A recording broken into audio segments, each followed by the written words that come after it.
أعوذ بالله من الشيطان الرجيم. بسم الله الرحمن الرحيم. الحمد لله الذي هدانا لهذا وما كنا لنهتدي لولا أن هدانا الله والصلاة والسلام على خير خلقه محمد وآله وصحبه أجمعين. أما بعد السلام عليكم ورحمة الله وبركاته. Muhtaram jamoatimiz, savol bor ekan, anchadan beri berilmagan. Bizga endi yetib keldi. O'sha savolga javob berar ekanmiz.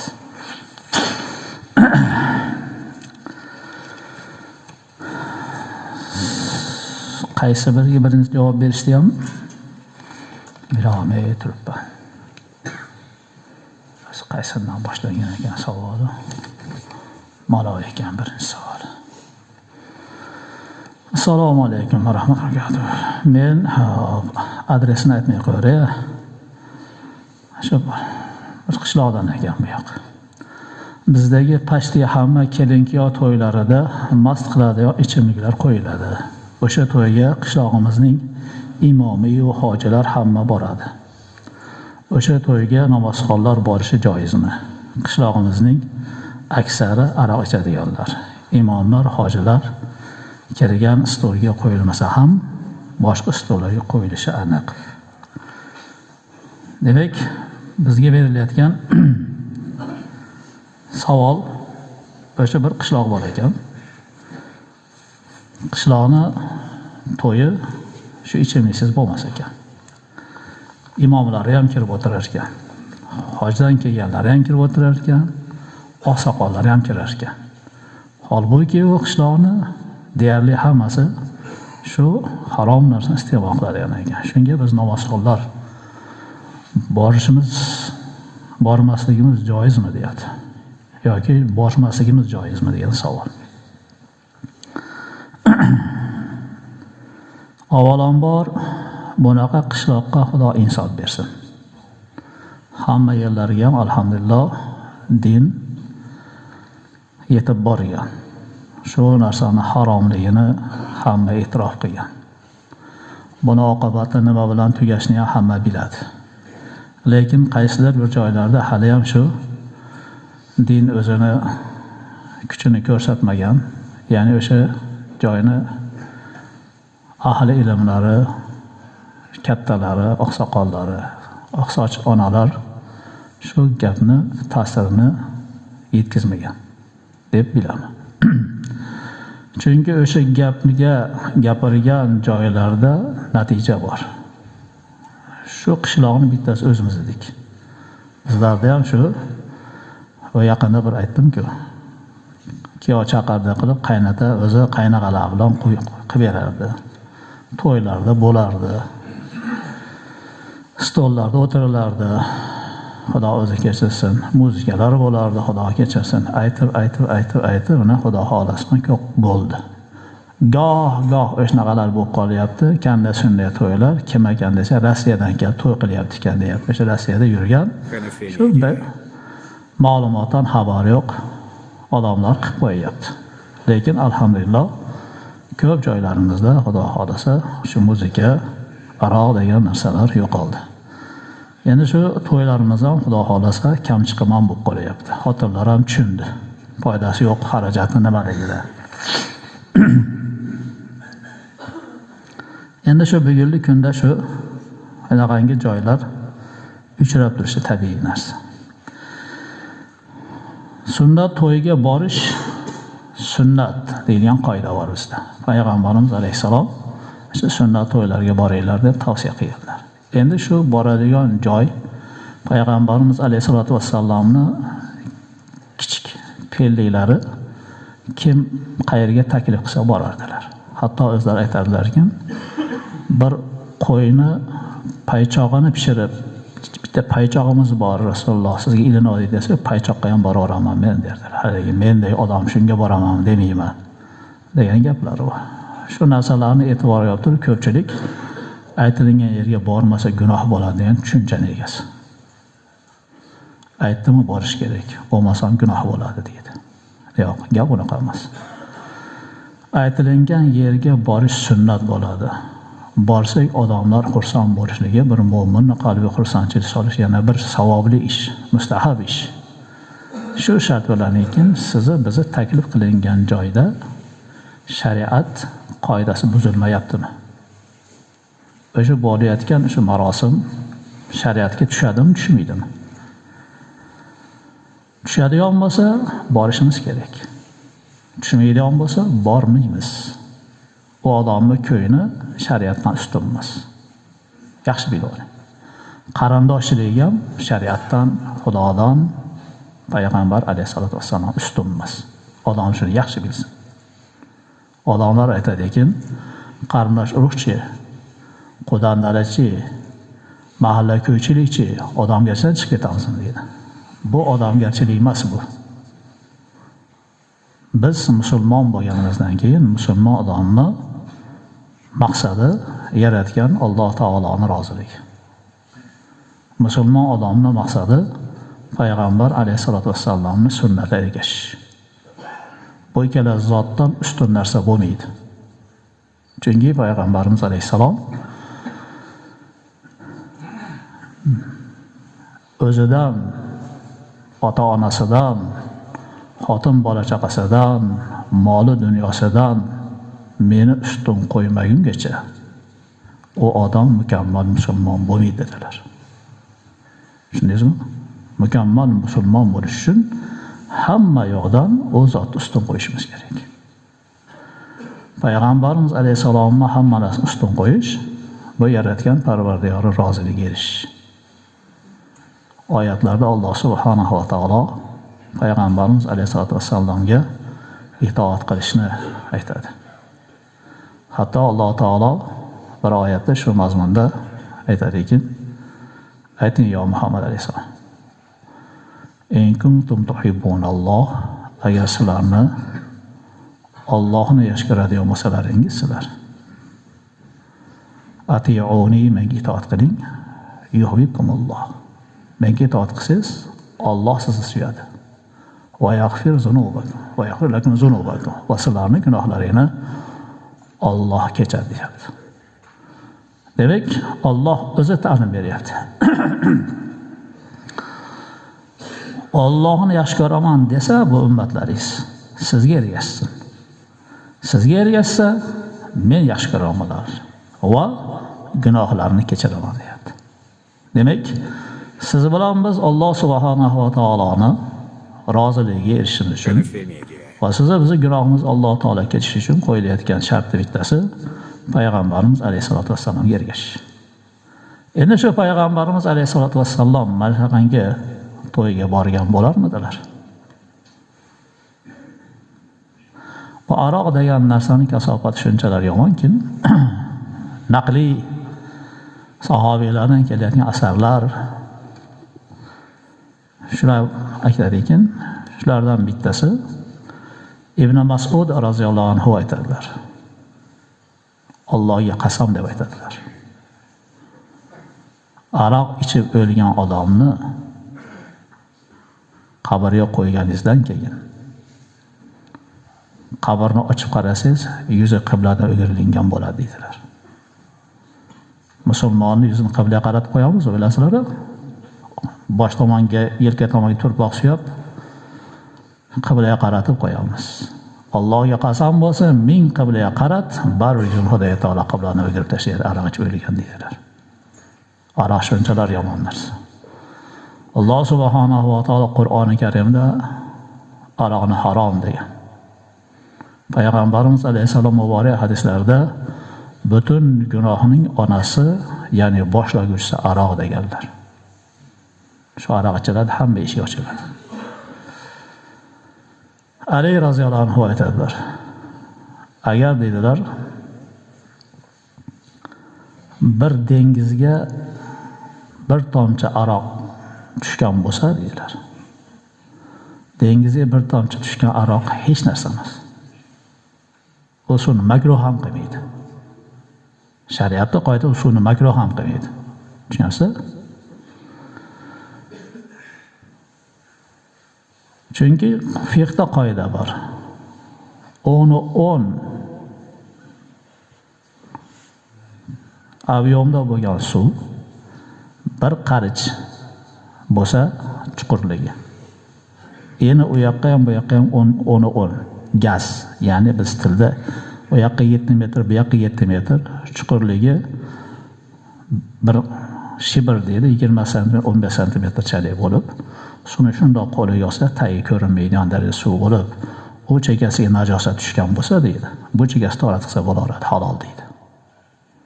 Tushundingizmi? Endi bu fiqhiy qoidani oldida dengizga bir tomchi suv nima bo'ladi? Hech narsa bo'lmaydi.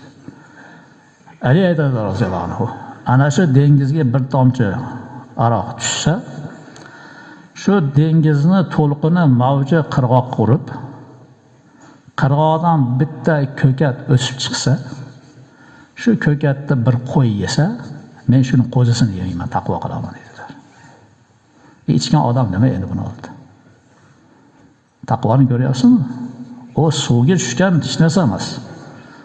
Va qirg'oqqa chiqqan suvga o'sgan ko'katni yegan qo'yni qo'zisini yemayman dedilar. O aroq ichganlar, o ko'p tavba qilish kerak. Tashavvorni Xudoga shukr bilan ish bitmaydi. Bular ko'p tavba qilish kerak hali. O tavba qilganman degan bu qabul bo'ldimi, bo'lmadi, Xudo biladi hali bu narsalar. Yaxshi bilib olinglar.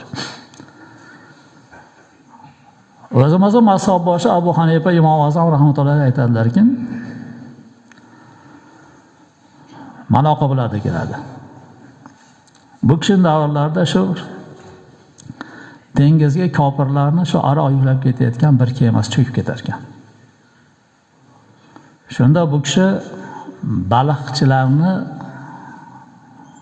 topib, shular bilan gaplashib, bitta baliq necha yil yashaydi deb so'rar ekan. Shunda shu ovchilar, baliqchilar aytar ekan, taxminan o'rta hisobda 7 yil, 8 yil yashaydi bitta baliq. Deganda bu kishi o'sha 8 yil baliq yemagan ekanlar. Ana shuni suvda bir tug'ilib qolgan baliq bo'lsa ham deb 8 yil baliq yemagan ekanlar. Tushunasizmi?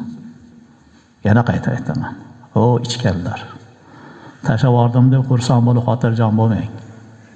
Hali ko'p tavba kerak. Ishlar ko'p. Bu tanalarimizda o narsani hali ta'siri katta. Endi bugunlik kunda ham mana shuni qilayotgan oqsoqollar to'yiga boryapti. Hatto imomlar ham. Shuning uchun ba'zi bir to'ylarga bormaslikning sababi shu. To'yga aytsam ham davom etaman deydi. Sen qilayotgan to'y andoziga tushyapmi? Sen aytsanglar bora olmayman-da. Biz ham aytgan narsani qilib olmayapsan-ku sen ham. Eshigiga ataylab borganman. Demak, ataylab senga necha yildan beri gapiryapman. Quloq solmayapsan meni gapimga. Men sen bir og'iz gapingga boramanmi? Seni ko'ngling uchun men o'zimga gunohim yetarli bo'lsa, yana yangi gunohni olaymanmi? Yoki bo'lmasa ana falon domla ham kelib o'tirdi shu to'yda. Bo'laverar ekan deb turib boshqalarga ham eshik ochilishni xohlamayman-da. Xulosa qilib aytganda, musulmon odam ertagali qiyomatda o'ylaydigan, o'zini qadrini biladigan odam dinga tushmaydigan joyga bormasligi kerak. Kim bo'lishidan qat'iy nazar. U chaqirilgan joy qanaqa bo'lishidan qat'iy nazar, ilojini boricha bormaganlik yaxshi.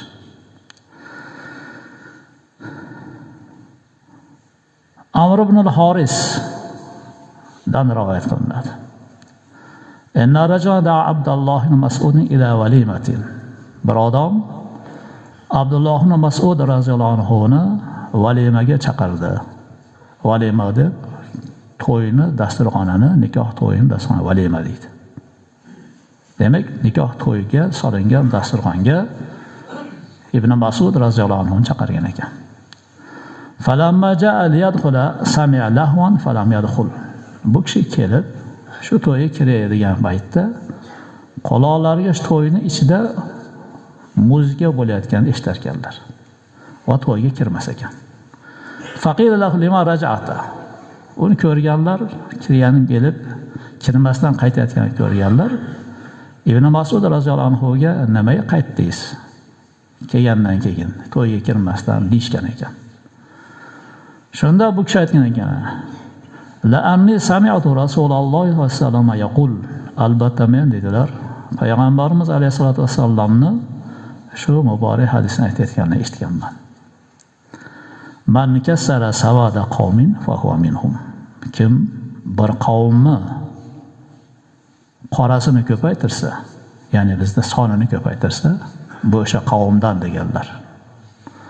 Va man razi'a amala qawmin kana sharika man amila bih. Kim bir qavmni qilayotgan ishiga rozi bo'lsa, bu shularni qilayotgan ishiga sherik bo'ladi deganini eshitganman. Shuning uchun kirmadim dedilar. Demak, unaqa joyga kirgan odam kim bo'lar ekan? O'sha qavmni bittasiga aylanar ekan. Chunki shularning sonini ko'paytirdi. Shularni qilayotgan narsasiga tek qo'yib bersa, nimaga aylanar ekan? Sherik. Rozi bo'lgan uchun. Biznikilar nima qiladi? Qo'yavering. Yoshlarda endi deydi. To'g'rimi? Qo'yavering, yoshlarda siz qo'yib berib, xo'p deb turishingiz, siz ham shu yoshlar bilan birga shu gunohga botishingiz teppa-teng narsa, sheriksiz. Kirgan bo'lsangiz, o'shalarning sonini ko'paytirsin. Buncha odam keldi deydi.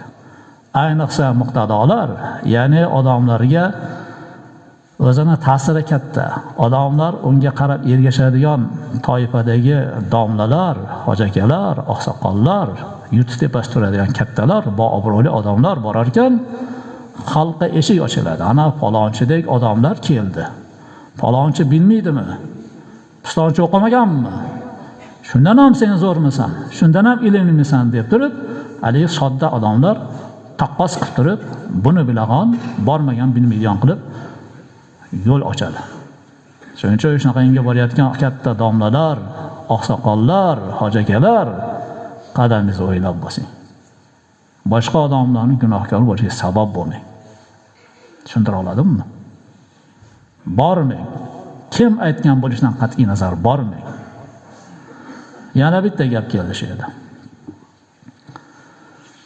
Dasturxonlarning eng yomoni deydi hadis.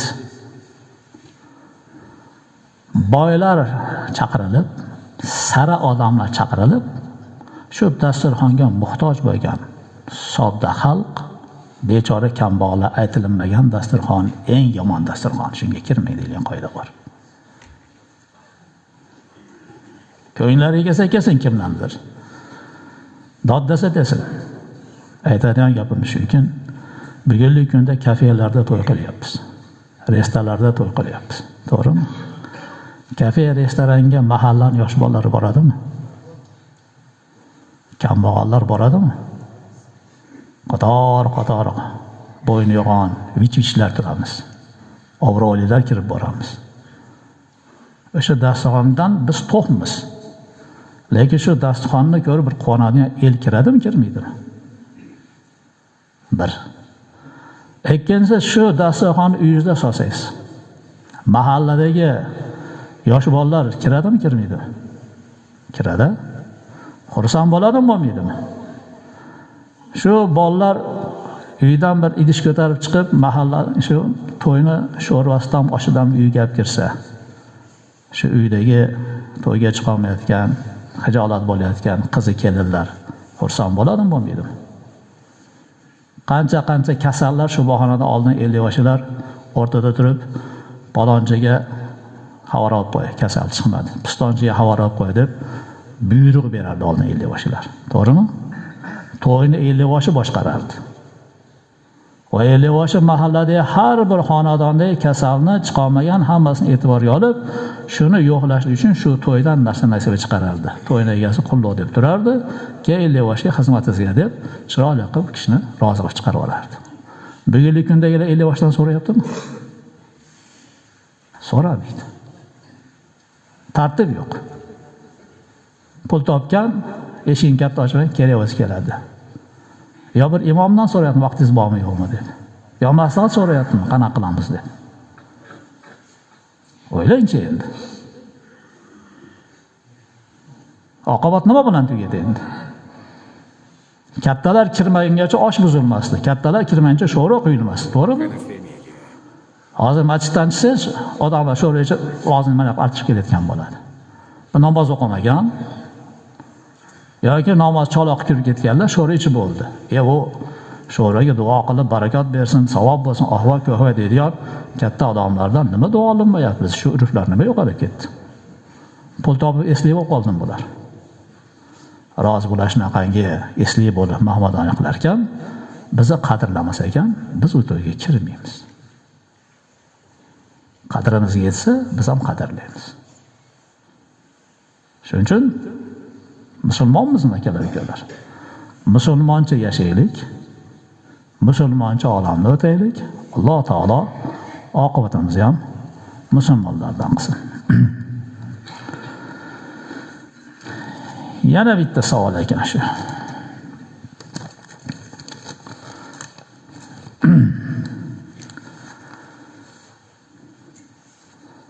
Bir kishi o'z onasiga onajonim mehmondorchilikni va u yoqqa bu yoqqa yurishni kamaytiring.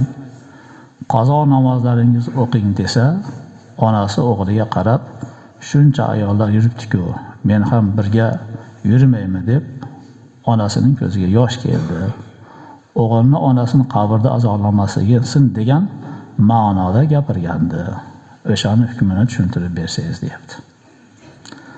Bu ham hozirgi gapda. Xotinlarni yurish ko'p. Peshinga kelsam, ko'chada shu tugun ko'targan xotinlarni ko'raman. Ular peshin vaqtida tugun ko'tarib ketyapti. To'yga yo bir o'zlar o'tirishiga. Shu borgan joyda peshni o'qiydimi? Yoki biz shomni o'qib chiqsak masjiddan, tugun ko'tarib kelayotgan xotinlarni ko'ramiz. Bular shomni o'qiydimi, o'qimaydimi? Shu o'zimizning xotinlar, o'zimizning ayollar, to'g'rimi? O'tirib shomga ozon aytar paytda bo'pti xayrlashib chiqishadi. U uyiga yetib borguncha birovning mashinasi bor, birovniki yo'q, birov piyoda keladi, birov marshrut kutadi, shom qozon. Peshin o'qib chiqib ket desa, ashada o'qiyman deb aşağı ketadi, tugun ko'tarib olib. Shu to'yda shuncha xotinga peshin o'qiydigan joy bormi, yo'qmi? Yana bu xotinlarning bir otinchasi bor. Bizda o'shda u. Eshak menga desam ham esli bo'lib ketadi bu otincha. Eshak ham bundan yaxshi botinchadan. Nima deydi bilasizmi bu otinchani? To'yni egasini hijolat qilmaylar, namoz o'qiyman deb. Shu o'tirgan dasturxonda menda o'qib qo'ysa, imoshga o'qib qo'ysa bo'laveradi deb, hamon dasturxon cho'qintirib qo'yar ekanda bu eshak. Palon otincha aytdi deydi.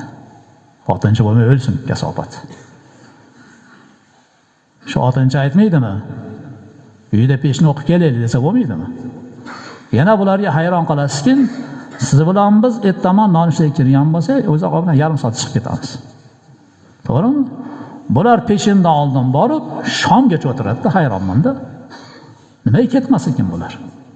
Bular shu erkaklarga o'xshab, mana uni yeng, otincha xola yo palonchi xola yo hojaga duo qiling deb bir kasa ovqatdan chiqarib yuborsa bo'lmaydimi bular? Shu bular kirgan baravar shu yarim kun o'tirish kerakmi?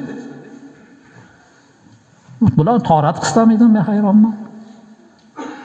Bularni belet olmaydim o'tirib, ko'tit olmaydim, men hayronman-da bular. Qanday o'tirar, men hayronman. Yana bitta uyda o'tirishaveradi-da. Qishda ham sovqatmaydi, yozda tellami isimaydi. Hayronman bularga. Bular material nimadan ekan deyman-da. Shu otinchalar masala qilibdiymish yana. Va maza qilib duoni eshitsangiz, bu otincha xolamdi. Duogo'y bo'lmay jinni. Sen uni o'rniga namoz o'qidi. Dasturxonni kamroq solinglar-da. Bidat xurofat kamaytirib, isrof kamaytiraylik degan uyin to'g'risida o'tirib masala qilib hammadan katta tuguni ko'tarmasdan. Kim bizda bular? Shunaqangi otinchalar bizda. Endi kamiga qarasangiz, oshxonaga kirasizmi? Xotinlar osh yeyotgan samovarda. Kafelarda xotinlar o'tirishdi. Bir kafega borsangiz, obedga kiramiz. Bugun xotinlar kuni deydi.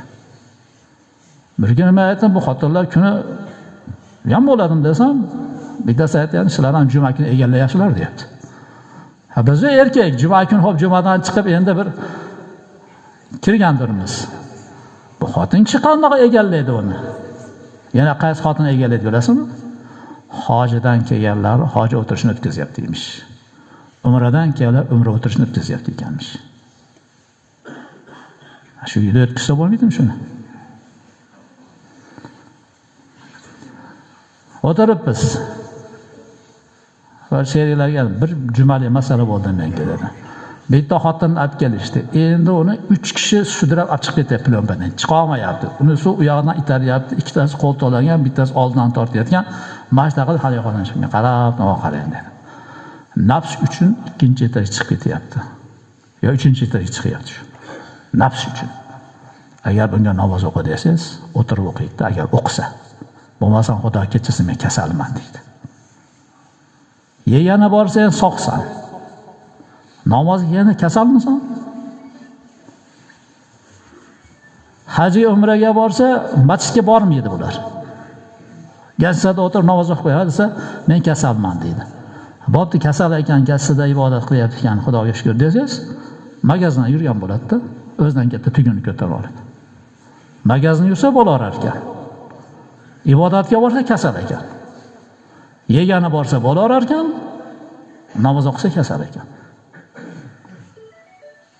Endi shuni bolasi achinib,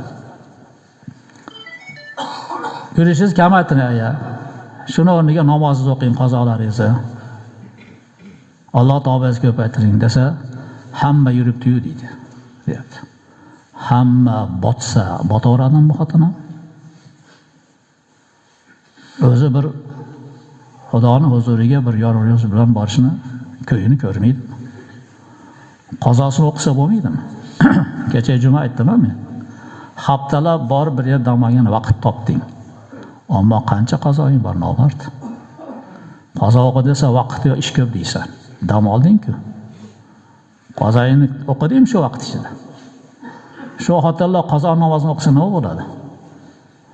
Qazo ro'zani tutsa nima bo'ladi? Bular o'zicha hajga bordim, umraga bordim, onadan tug'ma bo'ldim deyaptimi? Onadan tug'ma bo'lmaysan, avvora bo'lma. Hajga borgan, umraga borgan odam onadan tug'ma bo'ladi degan hadis yo'q. Ammo kim hajni mabrur qilsa, shariatga tushadigan qilsa, ana odam onadan tug'ma bo'ladi deyildi. Umra ham xuddi shu Alloh qabul qiladigan darajada bo'lgan bo'lsa, ana onadan tug'ma bo'ladigan bo'ldi deydi. Ha sen to'g'ri-to'g'ri bir ibodatni joyiga keltirmasang, qanaqa qilib seni bizni ibodatimiz Xudo qabul qilgani kafolatini olding-u, onadan yangi tug'ilgan bo'ldim deb xotirjam bo'lib qoladi. Hammaga hamda. Nafaqat xotinlar, biz erkaklar ham. Hajdan kelgan kishi bo'ladi, umradan kelgan kishi bo'ladi, men onadan pok bo'ldim deydi. Gunohim qolmadi dedi. Sen nima ish qilding? Seni gunohingni hamma yo'q Xudo kechirdi. Bir nimang andoziga tushdi, aytchi. Seni olib borgan hojivoshini o'ziniki tushmaydi kerak bo'lsa. Xudo xohlasa bu mavzuga kelamiz. Umraga olib borayotganlarni qilayotgan ishlari to'lib ketdi. Savollar shuncha kelyapti. Sekin bir joydan buni oydinlashtirmasak, odamlar quruqdan quruqqa chopib ko'ringan odamga arzon ekan deb ilashib olib, borib nima qilganini o'zi bilmay kelayotgan odamlarimiz puliga ham, kuniga ham, kuchiga ham, ibodatiga ham kuyib kelyapti. Demasak bo'lmaydigan bo'ldi endi. Endi shu ayamizga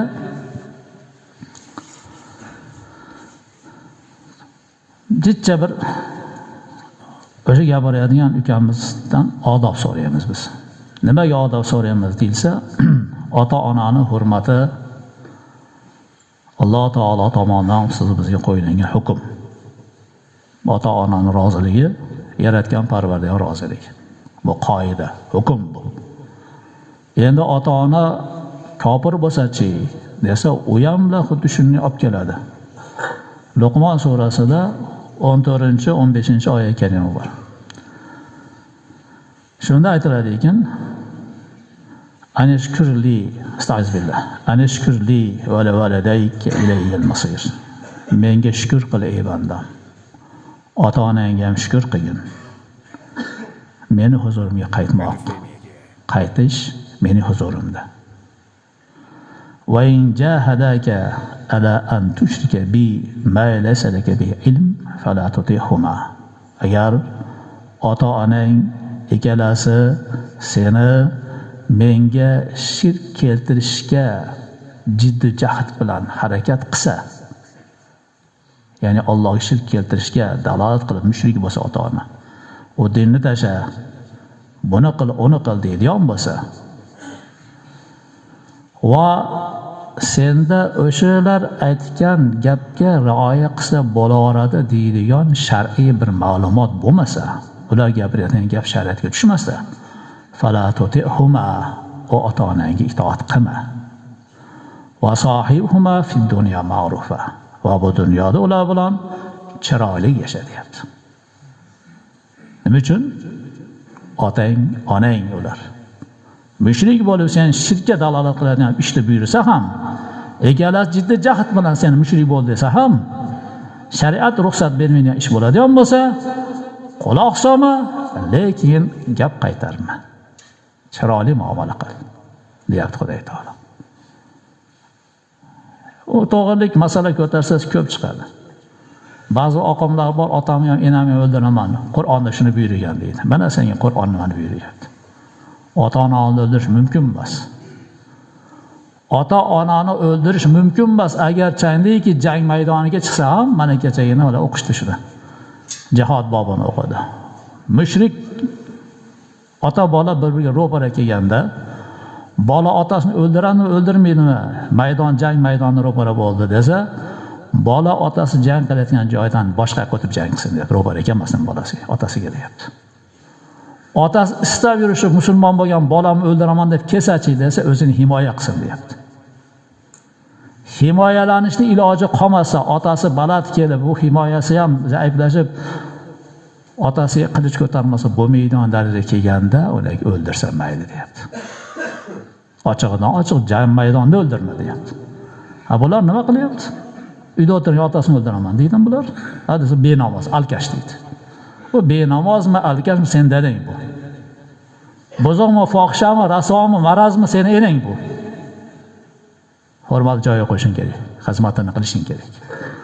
Bir kofirga Alloh taolo chiroyli muomala qil deganda, biz o'tirganlar ota-onamizni rozi qilyapmizmi? Namozxon, hurmat o'rgan ota-onamizga rioya qilyapmizmi, qilmayapmizmi? Buni ham hisob bor siz tepamizda.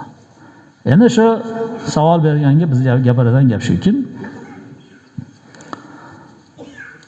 unaqangi tikkasiga xitob bilan uni o'rniga o'tiring, namozingizni o'qing, qozoningizni o'qing, bormang, ahva ko'hva demasdan, uchinchi shaxs qilib gapirib, hayajon, bir masala eshitdim, shu qattiq gapirib palondomda. Namozni qozosini o'qimas chatoq bo'lar ekan. Ro'zalarni qozosini tutmas chatoq bo'lar ekan. Bu dunyo o'tib ketaverar ekan. O'sha ha-hu qilgan oshna-og'aynilar, do'st-dugonalar chekada qolib ketaverar ekan. Hamma yoqda qiynar ekan. Shu asharlarda yurgan odamlarga hayronman. Ayniqsa bu xotinlarni qarasangiz, u yoqqa yurgan, bu yoqqa yurgan shu xotinlarga rahmim keladi. Achinaman shu xotinlarga aya desangiz, aqlimiz top bo'laveradi. Shunaqa gap gapirish. Bu ayalarga emas, dadalarga ham shu gap. Chiqish keladi. Soqolini deb qolib, sigaretni qilib. To'ydan chiqib keladi. Hammomga chiqib ketadi. Ertaman hammom kirib ketgan, va asrda kelyapti. Hammom peshinda lungi bilan peshin o'qigan. Yag'ir asrgacha bilasanmi? Bir namoz vaqtini hisob olmaysanmi? Kirib ketyapti. Peshinga 15 minut qolganda hammom kirib ketyapti. Ha desa, o'chirishimga to'g'ri keldi deydi. O'qib kirib ket. Qanaqa hammomchi namoz o'qiysan? Falon domla o'qisa bo'laveradi. O'ringin o'laverasizda. Hammomda-ya joydanmi? Hayronsan-da. Domlalaringni o'rgildim deyman. Sen bo'laveradi, domla ko'payib ketyapti-da. Bo'laveradi deydiganlar ko'payib ketyapti. Va senga o'yinchoqmi Allohga ibodat qilish? Sen paras qil, hammomda lungini o'ralab o'qiyapsan. Asha turqingni ko'chaga chiqasanmi? To'yga bormasin. Shu lunging bilan ko'chada mashinada turgan bo'lsa, mashinada machalkam qolib ketgan, shunday chiqib machalka ola olasanmi? Qanaqa qilib Parvardigor ibodat qila olasan shu turqingda? Bir aql ham yo'q-da bularda. Kim nima desa qabul qilib qo'yaradi. Mana Hojivoy aytgan kallalar hali ham zapasda qolib ketdi bu. 2000-yil ishlaydigan 23 yil bo'ldi og'aylar, ishlataylik bu kallarni. Kim nima desa o'ylamasdan, tasdiqlavermasdan necha ishlataylik bu kallarni. Sveji ketib qolmasin u yoqqa ishlamagan holatda. Masla ketmasin u yoqqa, qurtlar yemasin, masla kallaga, "Voshim ishlamagan kalla keldi, qurt yemasin ko'rdi buni." Sarpal ishlab qo'ysin bu kalla foydamizga. Tushuntira oladimi akalar? Qazo bormi?